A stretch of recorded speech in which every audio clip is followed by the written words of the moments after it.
그 렌즈 삽입술은 일단 지금 현재 국내에 들어온 지는 10년 이상 그 정도의 역사를 갖고 있고요. 안정성 자체도 이미 10년 리포트도 나와 있는 상태입니다. 그래서 충분히 안정성이 있는 수술이고, 그래서 너무 부담스러워하지 마시고, 본인의 눈이 렌즈 삽입술을 해야 되는 눈이라면 당연히 렌즈 삽입술을 하시는 게 맞습니다. 그걸 억지로 라섹을 하거나 억지로 뭐 스마일을 해야 할 이유는 없어요.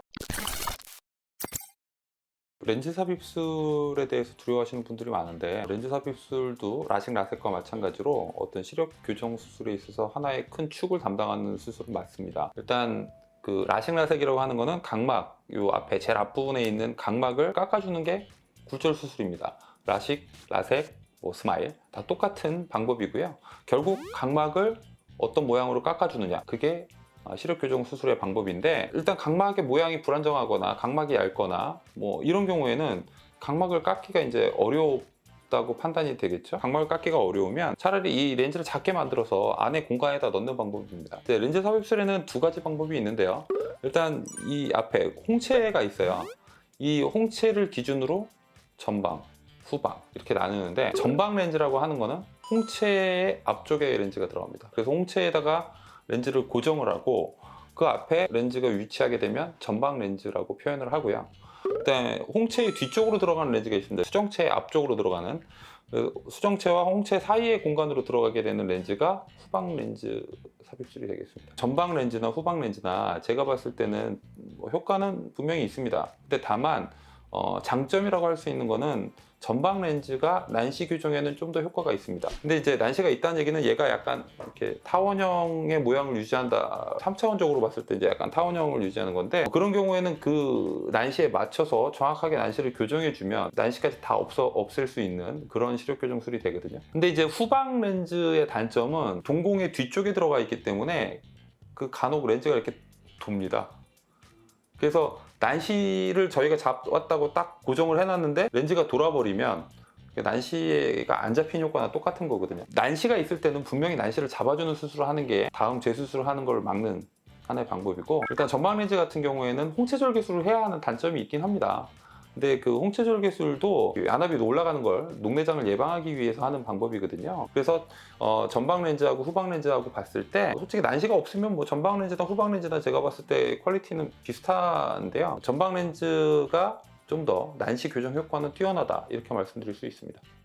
카이안과 렌즈 삽입술은 라식, 라섹 뭐 이쪽에 비교해서 일단 시력의 질적 측면이 좋아요. 다들 걱정하는 게 시력이 이렇게 나오다가 떨어지는 경우로 퇴행이라 그러는데, 퇴행되는 경우도 라식, 라섹에 비해서 적습니다. 그리고 각막의 모양이나 어떤 우리의 기본적으로 갖고 있는 그 눈의 모양을 바꾸지 않기 때문에 장점이 되죠. 렌즈 삽입술은 시력이 다음날 바로 나옵니다. 바로 결과를 알 수 있고요. 보통 이제 도수가 높으면 라섹하거나 렌즈 삽입술하거나 이런 경계선이 있을 수 있는데, 라섹에 비해서 장점은, 라섹 같은 경우는 결과가 나오는데 시간이 오래 걸리거든요. 라섹은 약 쓰는 기간도 그 정도 도수면 막 한 6개월 약을 쓰기도 합니다. 약에 대한 부작용, 뭐 중간에 뭐 컨트롤해야 되는 부분, 혼탁 이런 걸 다 고민하면서 가는데, 렌즈 삽입술은 그런 게 없고요. 근데 렌즈 삽입술이라고 해서 모든 환자한테 다 되는 건 아닙니다. 렌즈 삽입술도 정확한 어떤 가이드라인을 통해서 수술을 해야 최상의 효과를 누릴 수 있는 게 맞거든요. 렌즈 삽입술의 가이드라인은 일단 그 눈 안에 공간이 있습니다. 전방 깊이라고 보통 표현하는데, 이 전방 깊이가 3.0 이상일 때가 수술이 가능한 가이드라인입니다.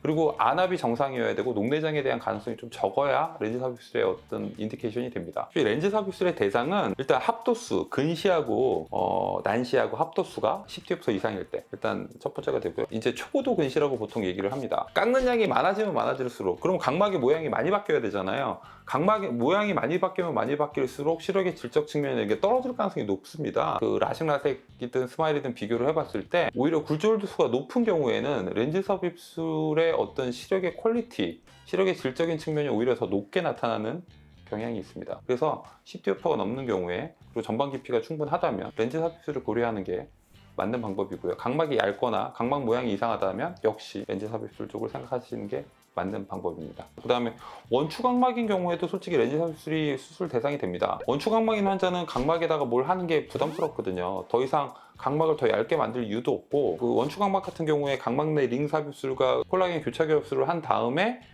안정이 되면 차라리 렌즈 삽입술로 렌즈를 넣어서 시력 교정을 하는 게 더 맞지 않나 이렇게 판단하고 있습니다. 렌즈 삽입술은 결정하기까지 오래 걸리십니다. 단지 이제 수술 마음 먹으시면 다음날 바로 만족하십니다. 왜냐면 결과가 너무 빨리 나오기 때문에. 그래서 렌즈 삽입술 장점이 많은 수술이니까요. 반드시 그런 것도 기억해 주시는 게 좋지 않나.